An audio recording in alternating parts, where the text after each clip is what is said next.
Normalmente, quem nos vence de verdade é o pecado. E o pecado, infelizmente, mora em nós. Não é?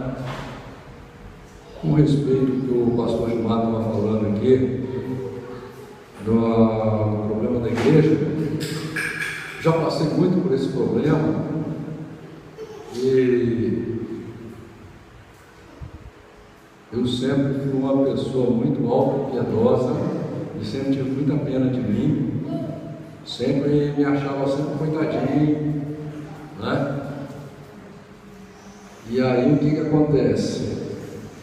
Eu sofri muito, chorei muito, muitas vezes fui humilhado na igreja, já fui expulso 2 vezes de igreja.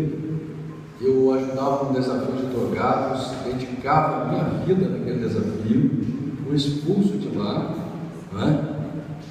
E no dia que eu fui expulso eu chorei muito, porque eu falei, puxa vida, por que estão fazendo isso comigo, né? Mas Deus acabou me mostrando que tudo isso era para o meu crescimento espiritual. Por quê? Porque a gente, quando entra para o reino de Deus, todos nós nascemos numa religião. Todos nós nascemos sabendo que existia uma igreja, um ia na católica, outro ia na Testemunha de Jeová, outro ia na crente. Qual a diferença de você dizer agora eu me converti? Por quê? Se você já estava na religião. A diferença é que agora você descobriu um Deus vivo, que Ele começa a habitar dentro de você, você começa a ter um relacionamento com Ele, e você começa a ter compromisso com Ele. Porque normalmente o religioso não tem compromisso com Deus. Mas quando você começa a amar a Deus, você começa a ter compromisso com Deus.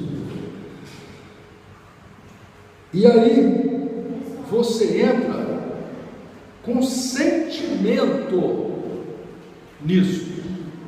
Você bota o seu coração, parece que você fica bobo, você fica uma criança, você fica tolo. Tudo que você sabe, toda a sua experiência de vida vai por água abaixo. Aí você chega na igreja, você se deixar, você sai abraçando e beijando todo mundo vira irmão, todo mundo parece que é maravilhoso, todo mundo parece que é perfeito, entendeu? Eu cheguei ao ponto de admirar o líder tanto que eu tinha parado de beber, tinha jogado todas as minhas bebidas fora em casa, e o líder da igreja me convenceu que eu estava errado, que eu tinha que beber. E eu voltei a beber, e ali foi a minha desgraça, porque eu fui lá no inferno. Deus deixou eu ir cativo, entendeu? Por quê? Porque você agora, você age pelo sentimento. É como quando você se apaixona por um rapaz, ou um rapaz por uma moça, todo mundo fala assim, ficou bobo, esse cara não serve para você, essa moça não serve para você. Mas não adianta, você está encantado. Então, quando a gente vem para a igreja, convertido ao Evangelho, a gente vem com o coração puro. E aí as pessoas que estão ali, muitos são lobos vorazes, como Jesus falou, são lobos em pele de ovelha. Você olha assim, eu sou ovelha, porque você não tem visão ainda. Mas quando você começa a conviver, começa a aparecer a orelha do lobo, os 5 lobos dentro do lobo, entendeu? E muitas vezes você fica tão cego pela convivência, como já aconteceu comigo. Nesse dia eu estava falando com um pastor, eu viajei uns 6.000 quilômetros com ele. Você fica tão cego que você não vê o lobo que está ali do seu lado. E aí o que acontece? Ele começa a contaminar o seu relacionamento com Deus, que tem que ser um relacionamento puro, de fidelidade. Seria a mesma coisa você casar com uma mulher e você, quando casa com essa mulher, você espera dela que ela seja sincera com você, que ela seja fiel a você, que ela não minta para você, que ela não te traia. E E aí, ela começa a andar com pessoas mundanas que começam a incentivar ela a fazer coisa errada, a te trair, a mentir para você, entendeu? Aí corre o risco de você realmente ser traído, por causa da convivência que aquela pessoa está tendo. E assim Deus, o que eu quero dizer para o pastor Gilmar, Deus deu um presente para ele, como deu um presente para mim. E como disse ali nos Salmos, Salmos mostrou quem são essas pessoas. E Salmos ali mostrou que é Deus que te livrou. Mostrou claramente ali quando você leu ali que é Deus que te livrou. Como assim? Deus me livrou dessas pessoas. Senão, se eu estivesse lá até hoje, o meu ministério estava totalmente contaminado, o meu relacionamento com Deus estava contaminado. Não é? Como, por exemplo, às vezes você não pega aí, sai na TV, o cidadão é da polícia militar, que é uma organização rígida, uma organização bem formada, com deveres, com regras, tudo certas. Não tem um soldado que aceita sudor, que rouba. Por quê? Porque ele é mal influenciado, ele já tem aquele pensamento ruim, ele é mal influenciado. Ele é contaminado por pessoas que levam ele a fazer coisas erradas. E assim nós também, nosso relacionamento com Deus tem que ser baseado na Bíblia. Por quê? Porque não existe igreja santa. Isso é mentira. Nem altar santo. O altar poderia ser santo se estivesse Jesus aqui pregando. Se estivesse Deus aqui pregando, seria santo. Mas está aqui um homem pregando, em qualquer altar que você for, vai ter um homem pregando que é pecador, é falho. Não teve até hoje na terra nenhum homem santo. Não teve. A própria Bíblia diz que você, quando prega a história, você vê. Pode ter tido gente fugindo que era santo. É diferente. Mas santo de verdade não teve ainda.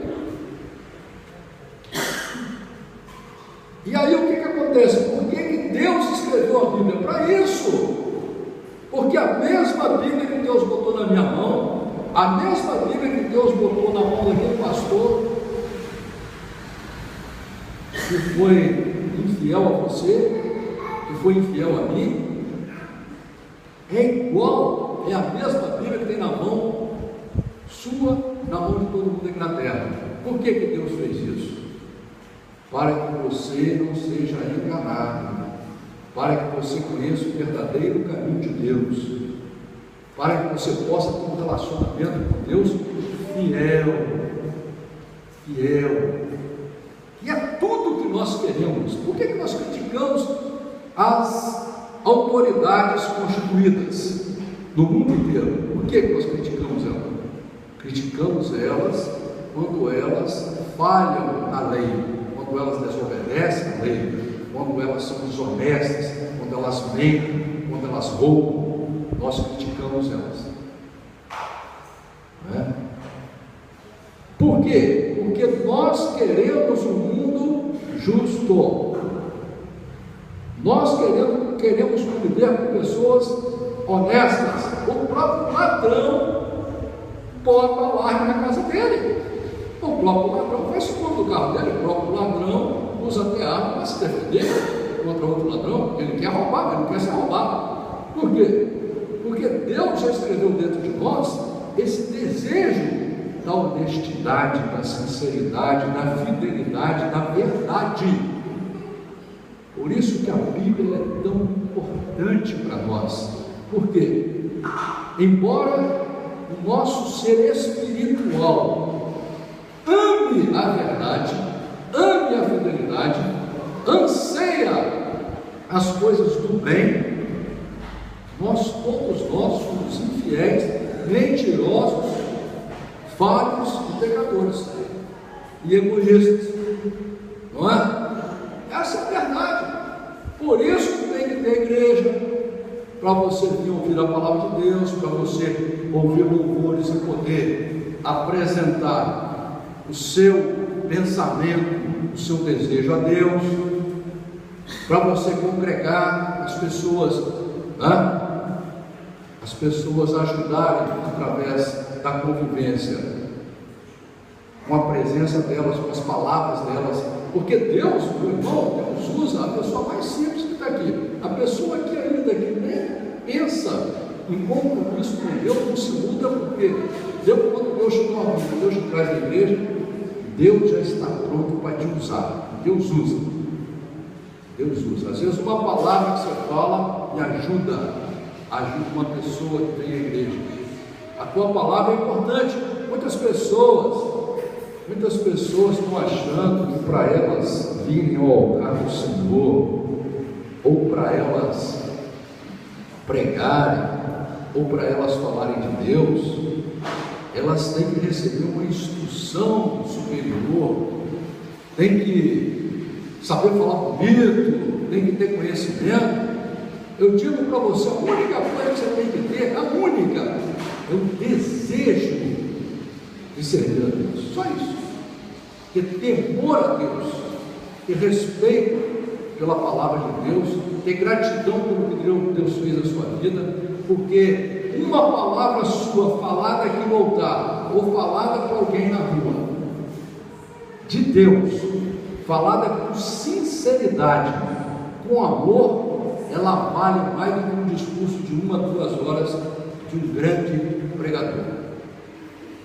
Porque o apóstolo Paulo falou claro, não é por muito falar. O apóstolo Paulo falou assim: eu prefiro falar uma palavra inteligível que muda a sua vida, que toca o seu coração, do que falar 1000 palavras. 1000 palavras que não levam ninguém a nada. Entendeu, irmãos? Eu quero ler com os irmãos aqui uma palavra que se encontra no livro de Mateus, no capítulo 12, no versículo 34, 35, que o Senhor diz assim, Mateus 12, 34, 35.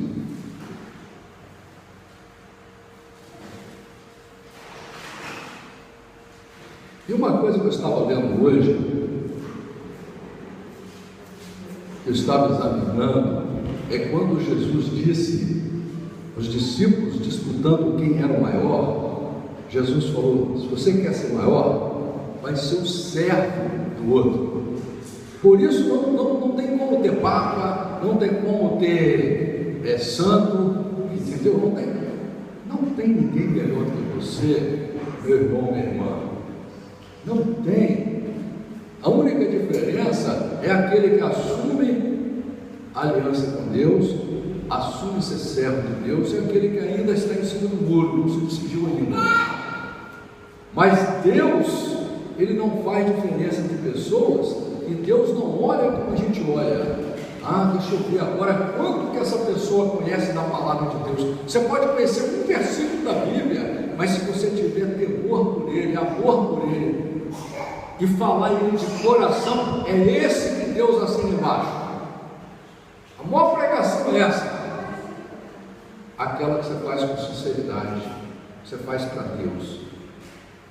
Lá no livro de Mateus, capítulo 12, versículo 34, Jesus diz assim: raça de víboras, como podeis vós dizer boas coisas sendo maus? Pois do que há em abundância no coração, disso fala a boca. O homem bom tira boas coisas do bom tesouro do seu coração, e o homem mau do mau tesouro tira as coisas más. Então entenda bem, quando Jesus fala isso para todos nós, e você sabe que dentro do seu coração tem coisas boas e coisas más, não é? E se você refletir em cima dessa palavra, essa palavra que te exorta, que te confronta, qual a atitude que Jesus espera de você? Que você primeiro, você aceite isso de você. Fala: realmente, Senhor, dentro do meu coração ainda tem coisas más. Muitas vezes o meu olho é mau, muitas vezes o meu pensamento é mau, o meu sentimento é mau, mas eu quero que o Senhor arranque isso de dentro de mim. Por isso que quando os discípulos falaram para Jesus: Senhor, mas quem poderá se salvar? Jesus falou: para o homem é impossível, mas para Deus todas as coisas são possíveis. Por que Jesus disse isso? Se Jesus disse que para você é impossível você se salvar, é porque Ele quer que você clame a Ele, que você vá até Ele, apresenta a sua vida para Ele, apresenta os seus sonhos, os seus desejos, os seus anseios, as suas dificuldades, as suas maldades, e peça para Ele te limpar, te mudar, te transformar, porque aí Deus, Ele vai agir sobrenatural na sua vida. Através da palavra, Deus vai te purificar, mas através do poder dele, Ele vai te transformar. E aqui no livro de Jeremias, no capítulo 17, no versículo 9, a palavra do Senhor diz assim: enganoso é o coração, mais do que todas as coisas, e perverso. Quem o conhecerá? Eu, o Senhor, esquadrinho o coração e provo os rins, e isto para dar a cada um segundo os seus caminhos e segundo o fruto das suas ações. Então, aqui no livro de Jeremias, capítulo 17, versículo 9, Deus deixa claro o seguinte: que o nosso coração ele é enganoso e é perverso. Mas se o teu coração é enganoso, ele vai enganar quem? Eu pergunto para você: a quem o teu coração vai enganar? Por incrível que pareça, ele vai enganar você mesmo. Ele vai te enganar. Ele vai te botar contra você, contra Deus e contra as pessoas. E o pior, Ele te bota contra as pessoas que você ama. Por isso que existe um conflito na família. Não é? Então você tem que entender isso. O teu coração é enganoso e é terrível. E você tem que ser dono do seu coração. Deus manda você governar a sua vida. Quem tem que mandar na sua vida é você. Não é ninguém, não. Não é o teu corpo, não. Não é o teu coração. Quem tem que mandar em você é o teu espírito. É a pessoa que você é. É essa pessoa que anseia ser boa. É essa pessoa que tem o desejo de amar, o desejo de ser feliz, o desejo de perdoar. Essa pessoa do bem que tem dentro de você. Essa pessoa que tem que te mandar, que tem que te dominar, que tem que ser forte, que tem que ser maior. E aqui no livro de Mateus, no capítulo 15, no versículo 18, Jesus, ele agora explica como que funciona o teu coração. Como que funciona? Jesus diz assim, Mateus 15, 18: mas o que sai da boca procede do coração, e isso contamina o homem. Porque do coração procedem os maus pensamentos, mortes, adultérios, prostituição, furtos, falsos testemunhos e blasfêmias. Ora, a própria Bíblia, o próprio Deus está dizendo para você, meu irmão, o teu coração é enganoso, ele vai te enganar. Esses pensamentos que vêm em você, pensamentos do inferno, pensamentos contrários à palavra de Deus, pensamentos contrários a você, todo pensamento do mal, ele vai te prejudicar. Todo pensamento mal, ele vai tirar a beleza da sua vida, ele vai estragar o seu futuro. Esse pensamento, ele tem origem de dois lugares. Um, do teu coração enganoso. Ele vai te contaminar. E o outro, o inferno, como diz no Efésios. O demônio bota o pensamento em você também. O demônio vê a tua fraqueza, onde é a tua fraqueza, e ele pega você na tua fraqueza. Você vê que às vezes você tenta andar certinho com Deus, não é? Você tenta fazer tudo certinho. Aí de repente você começa até a achar que você está santo. Você às vezes fica até olhando para ver se tem asa. Aí você pega o carro, vai dar uma voltinha na rua, fazer uma viagem. 10 minutos depois que você está no trânsito, o diabo usa alguém para mostrar que você não é aquilo que você pensava. Porque uma fechadinha que você leva, você já arruma a guerra contra você mesmo. O seu coração enganoso já quer que você xingue aquela pessoa. É claro que você é cristão, aí você se segura, não xinga, mas por dentro você fica naquela luta, né? Aquilo começa a te corroer, às vezes até te dá dor no estômago, né? Até cai o seu semblante. Você já viu que cai até o semblante às vezes? Tira a alegria do dia, às vezes o dia está lindo, tira até a alegria do dia. Se deixar, daqui a pouco você está discutindo com a esposa, com o esposo, está discutindo com o filho, entendeu? São as assuntas claras na hoste espírito celestial da maldade, das hostes celestiais da maldade. São os cilacras feitos por seres espirituais. E ali você, como tem um coração que ele te domina, e você vê que o coração tem tanto poder sobre o ser humano, que a pessoa, quando ela se vicia em álcool, quando ela se vicia em droga, quando ela se vicia em remédio para dormir, quando ela se vicia em cigarro, ela não consegue dominar aquilo.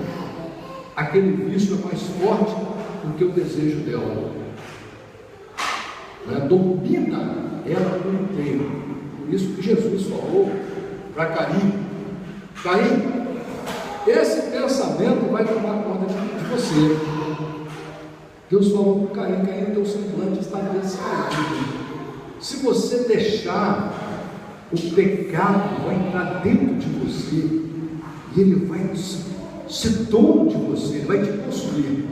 E assim nós, como cristãos, na guerra espiritual, você é incentivado todos os dias para não ler a Bíblia, para não vir à igreja, para não orar, para não fazer propósitos com Deus, para não fazer votos com Deus.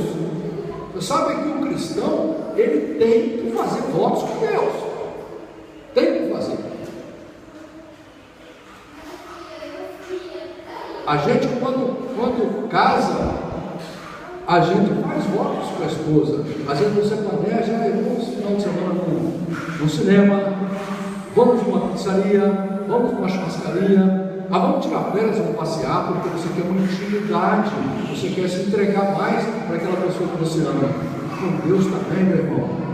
Com Deus você tem que fazer votos com Deus, você tem que separar. Você tem que separar momentos. Falar: só essa semana eu vou tirar 10 minutos e vou entregar meu coração para Deus. Vou me fechar no quarto, vou deixar o Senhor falar comigo.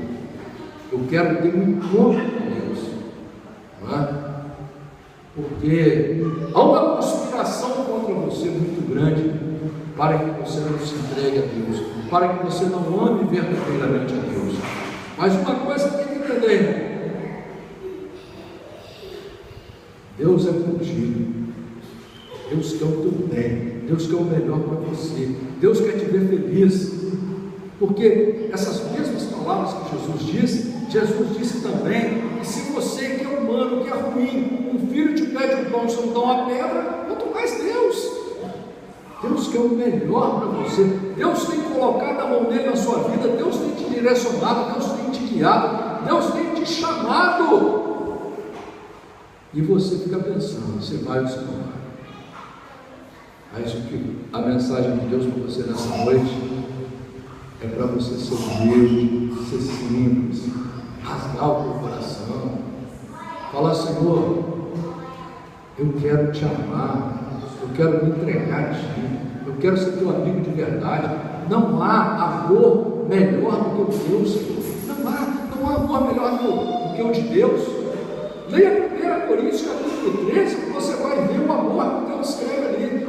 Você já conheceu alguém que tem aquele amor? Eu não conheci. Você tem aquele amor? Não tem.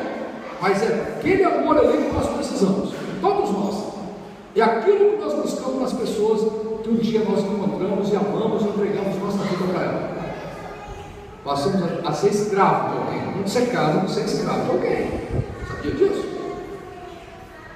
Você é escravo de alguém. Você entrega a coisa mais importante que você tem na sua vida: o seu coração, a sua intimidade, a sua liberdade. Você entrega para aquela pessoa. Mas o que você esperava é que aquela pessoa tivesse aquele amor de 1 Coríntios capítulo 13. Só que nem você nem ela tem aquele amor maravilhoso. Mas Deus tem. Deus tem. Está de braços abertos, esperando você tomar atitude. Fala: Senhor, eu quero limpar minha mente, eu quero esquecer essa matemática que eu tenho de querer chegar ao Senhor pela matemática, pelo olhar do homem. Eu quero chegar como uma criança, como Jesus falou. Quando você pensar como uma criança, quando você for como uma criança, você vai vir a mim com humildade, você vai aceitar a minha palavra, você vai rasgar o coração e vai se entregar a mim. É só isso que falta. Só isso. Se entregar a Deus de verdade.